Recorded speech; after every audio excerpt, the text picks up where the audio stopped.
Salute Bharat.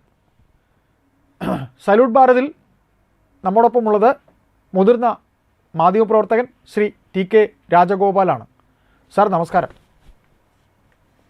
നമസ്കാരം. Sir, Tamil Nadu ഹൈക്കോടതിയിലെ justice Swaminathan അദ്ദേഹത്തിൻ്റെ ഒരു പുതിയ വിധിന്യായം കൂടെ ഇപ്പോൾ തമിഴ്നാട് രാഷ്ട്രീയത്തിലും തമിഴ്നാട്ടിലാകെയും ചർച്ചാ വിഷയമാവുകയാണ്. സാർ, എന്താണ് അദ്ദേഹത്തിൻ്റെ പുതിയ ഒരു വിധിന്യായം, ഒന്ന് പറയാമോ?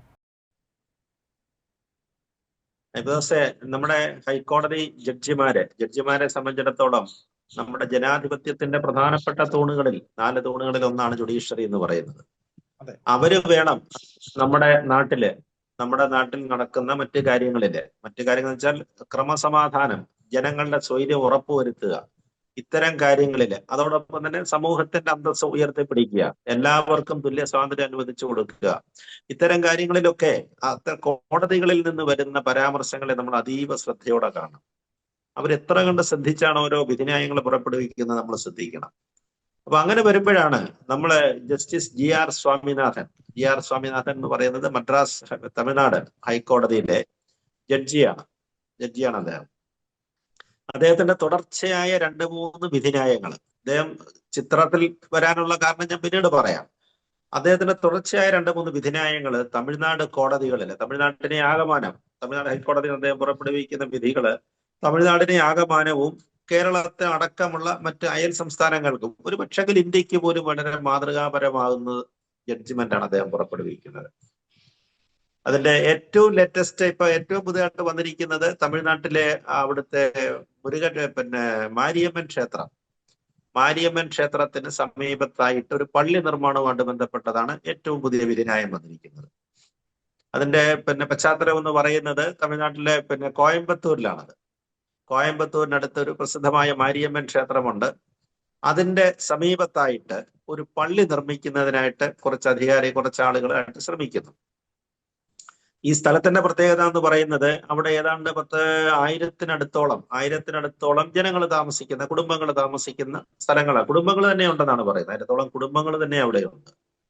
അപ്പൊ അങ്ങനെയുള്ള ഒരു സ്ഥലമാണ്. അവിടെയാണ് ഈ പള്ളി, വലിയ വിശാലമായൊരു പള്ളിയാണ്. അതിന്റെ പ്രോജക്ട് റിപ്പോർട്ടുകളൊക്കെ വലിയ വിശാലമായൊരു പള്ളിയാണ് വരുന്നത് അവിടെ.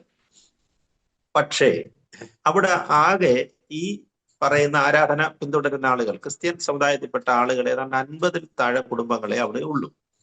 പിന്നെ കുറച്ച് മുസ്ലിംസും കുടുംബങ്ങളുണ്ടെന്ന് പറയുന്നു. അപ്പൊ അങ്ങനെയാണ് വാർത്തകളിൽ കാണുന്നത്. അങ്ങനെയാണ് ഏതാണ്ട് 10-15 മുസ്ലിം കുടുംബങ്ങളും ബാക്കി 950-ന് മുകളിൽ കുടുംബങ്ങൾ ഹിന്ദു കുടുംബങ്ങളാണ് അവിടെ ഉള്ളത്. അതിന്റെ നടുക്ക് ഏതാണ്ട് അതിന്റെ ഒരു മധ്യഭാഗത്തൊക്കെ ആയിട്ട് തന്നെയാണ് ഈ പള്ളിയുടെ ലൊക്കേഷൻ വരുന്നത്. അപ്പൊ അവിടെ ഒരു ആരാധനാലയം, ക്രിസ്ത്യൻ ആരാധനാലയം വരുന്നു. അത് സ്ഥാപിക്കണമെന്ന് പറഞ്ഞിട്ടാണ് അവർ ഡിമാൻഡ് ചെയ്തത്. അപ്പൊ ആ സമയത്ത് സമീപവാസികളായ കുറച്ച് ആളുകളും കുറച്ച് ഹിന്ദു സംഘടനാ പ്രവർത്തകർ ഇതിനെതിരെ ഹർജി കൊടുത്തിരുന്നു. അത് ശരിയല്ല, കാരണം ആളുകൾ കൂട്ടത്തോടുള്ള സ്ഥലത്തല്ലേ ആരാധനാലയം ആവശ്യമുള്ളൂ. ഇതിപ്പോ ഹിന്ദുക്കൾ ഇങ്ങനെ കൂടുതലായിട്ട് താമസിക്കുന്നത്, അതിന്റെ നടുക്ക് ഒരു ആരാധനാലയം വന്നു കഴിഞ്ഞാൽ അവിടെ ഉള്ളവരല്ലാത്തവര് എന്താണ് അതിന്റെ ചില സാങ്കത്യത്തെയൊക്കെ ചോദ്യം ചെയ്തുകൊണ്ടാണ് ഈ ഹർജി വന്നത്. പക്ഷെ അത് കോടതി താഴത്തെ കോടതിയിൽ നിന്ന് അത് അപ്പീല് വീണ്ടും വന്നു. അത് അനുവദിച്ചു കൊടുത്തിട്ടുണ്ടാവും എന്ന് എനിക്ക് തോന്നുന്നു. അപ്പൊ അങ്ങനെ വന്നു കഴിഞ്ഞപ്പോ അവസാനമാണ് ഇത് മദ്രാസ് ഹൈക്കോടതിയിൽ ഇതിന്റെ അപ്പീല് വന്നതാണ്. അപ്പീല് വന്ന സമയത്ത് ഈ ഹർജിക്കാരെ ഇതേപോലെ തന്നെ വാദിച്ചു, ഞങ്ങൾക്ക് ഇത് വേണം, പള്ളി പണിയാനുള്ള അനുവാദം വേണമെന്ന്. ആ സമയത്താണ് ഈ നമ്മൾ ലാൻഡ്മാർക്ക് എന്നൊക്കെ പറഞ്ഞ് വിശേഷിപ്പിക്കാവുന്ന ഒരു വിധിന്യായം ഡിവിഷൻ ബെഞ്ചാണ് ആ കേസ് കേട്ടത് കേട്ടോ. ജസ്റ്റിസ് സ്വാമിനാഥനുണ്ട്, അതേപോലെ തന്നെ ജസ്റ്റിസ് ലക്ഷ്മി നാരായണൻ എന്ന് പറയുന്ന 2 ജഡ്ജിമാരാണ് ആ കേസ് കേട്ടത്. അവരുടെ വളരെ നമ്മൾ പറഞ്ഞില്ലേ ആലോചനാമൃതമായ വിധിയാണ് അതിനകത്ത് ഇത് വന്നിരിക്കുന്നത്. അവർ കൃത്യമായിട്ട് പറയുന്നുണ്ട് എന്തിനാണ് ഇതിന്റെ പ്രത്യേകിച്ച് ഒരു സമുദായം ഇത്രയും തെങ്ങിപ്പാർക്കുന്നതിനിടയ്ക്ക് മറ്റൊരു സമുദായത്തിന്റെ പ്രത്യേകിച്ച് ഭൂരിപക്ഷം ഉണ്ടെങ്കിൽ അതിന് ന്യായമുണ്ട്. ഇത് വളരെ മൈനർ 50-ൽ താഴെ കുടുംബങ്ങളുള്ള ആളുകൾക്ക് എന്തുകൊണ്ട് ഇവിടെ ആരാധനാലയം വേണം? അപ്പൊ അങ്ങനെ വന്നു കഴിഞ്ഞാൽ അത് സൗഹാർദ്ദത്തെ തകർക്കുകയില്ലേ? അതാണ് അദ്ദേഹത്തിന്റെ ചോദ്യം വന്നത്. ഡിവിഷൻ ബെഞ്ചിന്റെ ചോദ്യം വന്നത് അങ്ങനെയാണ്. അതൊരു സമുദായ സൗഹാർദ്ദത്തിന് കോട്ടമാകത്തില്ലേ? അത് ചൂണ്ടിക്കാണിക്കുന്നുണ്ടായിരുന്നു. ഈ ഹർജിക്കാർ തന്നെ ഇതിനെതിരെ പരാതി കൊടുത്തവർ തന്നെ ചൂണ്ടിക്കാണിക്കുന്നുണ്ടായിരുന്നു. അത് തന്നെയല്ല, കോയമ്പത്തൂർ വളരെ സെൻസിറ്റീവ് ഏരിയയാണ്.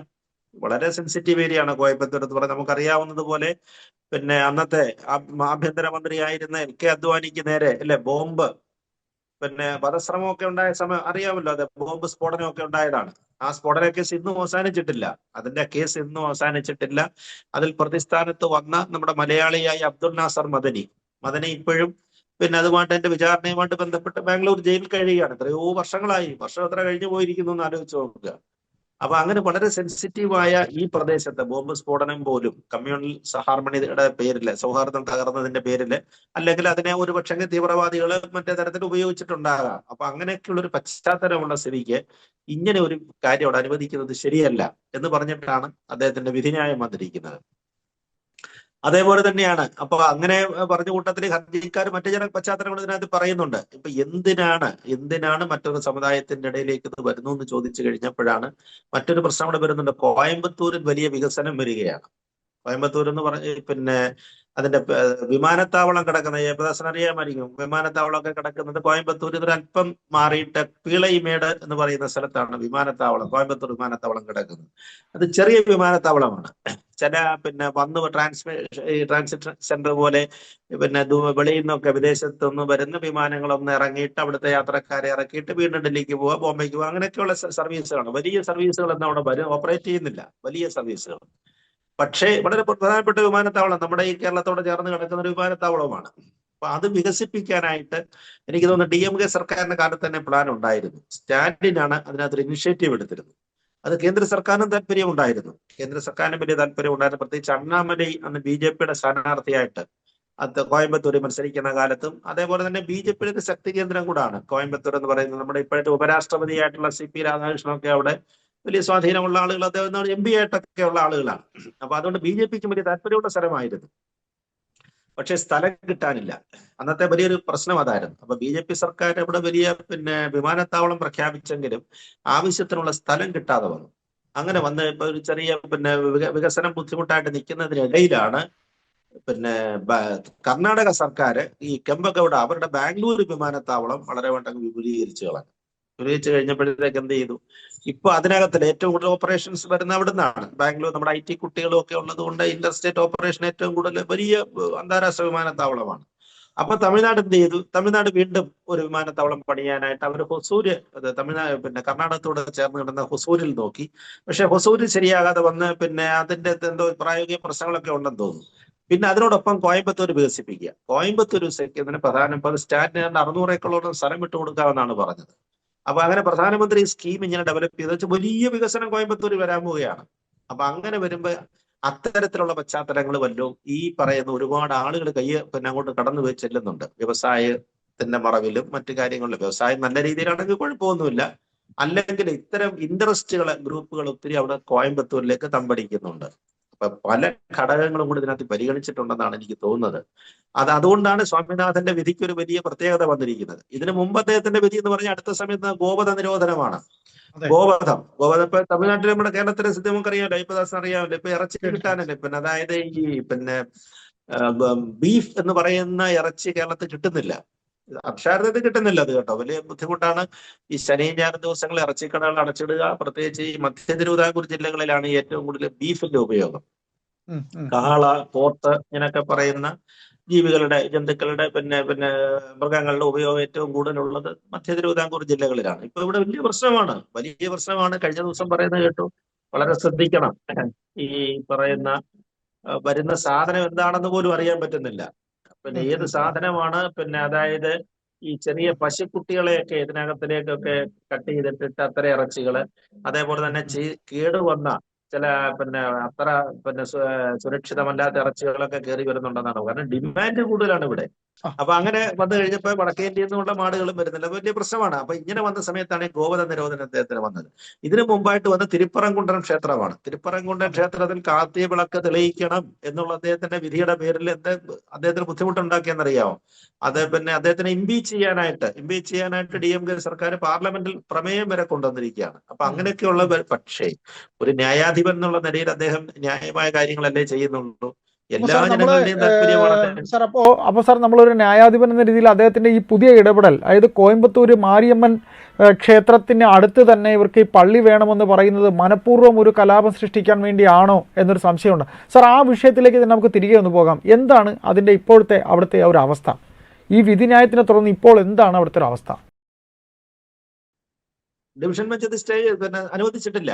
അവർ പറഞ്ഞത് അതാണ് ആ വിധിന്യായത്തിൽ കൃത്യമായിട്ട് ചൂണ്ടിക്കാണിക്കുന്നത് അങ്ങനെയാണ്. വളരെ സെൻസിറ്റീവായിട്ട് ഉള്ള ഏരിയയില് മതസൗഹാർദ്ദം സൂക്ഷിക്കേണ്ടത് ഞങ്ങളുടെ ഉത്തരവാദിത്വമാണ്. അത് വാച്ച് ചെയ്യേണ്ടത് കോടതിയുടെ ഉത്തരവാദിത്തമാണ്. അതുകൊണ്ട് ഈ പരാതിക്കാരുടെ ആശങ്ക ഞങ്ങൾക്ക് പരിഗണിച്ചേ പറ്റുള്ളൂ. ഈ പഴയുന്ന ബോംബ് സ്ഫോടനമൊക്കെ ഉണ്ടായ പശ്ചാത്തലത്തില് ഞങ്ങൾക്കത് ശ്രദ്ധിച്ചെങ്കിലേ പറ്റുള്ളൂ. നിങ്ങളുടെ ഈ വന്ന പള്ളി പണിയാൻ വരുന്ന ആളുകളുടെ ഉദ്ദേശ ശുദ്ധിയെ അവർ കോടതി ഒരു പക്ഷേ സംശയത്തോടു കൂടിയാണ് കാണുന്നത്. സാർ, ഈ ക്ഷേത്രത്തിന് എത്ര കൊല്ലത്തെ പഴക്കമുണ്ട്? എത്ര കൊല്ലത്തെ പഴക്കം ഈ ക്ഷേത്രത്തിനുണ്ട്? വളരെ പഴക്കമുള്ള ക്ഷേത്രമാണ്. തമിഴ്നാട്ടിലെ ക്ഷേത്രങ്ങൾക്കെല്ലാം ഒരു അറിയാമുള്ള അതൊക്കെ ചിലതൊക്കെ നൂറ്റാണ്ടുകളുടെ പഴക്കമുള്ള ക്ഷേത്രമാണ്. വളരെയേറെ പ്രസിദ്ധമായ ക്ഷേത്രമാണ്. അപ്പൊ ഈ വികസനം മുന്നിൽ കണ്ടുകൊണ്ട് ഈ വികസനം കോയമ്പത്തൂരത്തെ ഈ വികസനം മുന്നിൽ കണ്ടുകൊണ്ട് ഒരു കച്ചവട കണ്ണോടെയാണ് ഈ പള്ളി പണിയാനായി അവിടെ ഇറങ്ങിയത് എന്ന് തന്നെ നമുക്ക് പറയേണ്ടി വരും.